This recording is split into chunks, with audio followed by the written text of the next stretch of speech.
ये मुआहदा किया गया था कि आपको हम इतने पैसे देंगे और आप नौकरियां जो हैं वो छोड़ दें, ठीक है। इसके लिए हमें प्रेशराइज भी किया गया। इब्तदाई तौर पे जो उन्होंने तारीख दी थी उसमें बहुत कम लोग आए थे, मगर फिर इन्होंने हरासमेंट फैलाई, मजदूरों को हरास करके इन्होंने ये लेने पे मजबूर किया।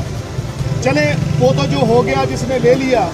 अब इन्होंने 31 जनवरी का टाइम दिया था कि 31 जनवरी तक हम आपको पैसे हर सूरत में सबको क्लियर कर देंगे, मगर आज तक इन्होंने ना सिर्फ पैसे नहीं दिए बल्कि कोई जिम्मेदार आके ये बताने को तैयार नहीं है कि जनाब आपको जो हमने पेमेंट करनी है उसका क्या शेड्यूल है, किस तरह हम देंगे।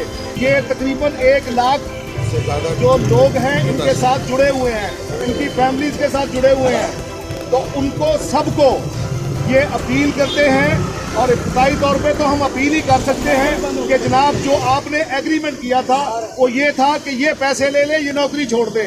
आपने नौकरी तो छुड़वा ली, मगर एग्रीमेंट का दूसरा हिस्सा किसने इम्प्लीमेंट करना है।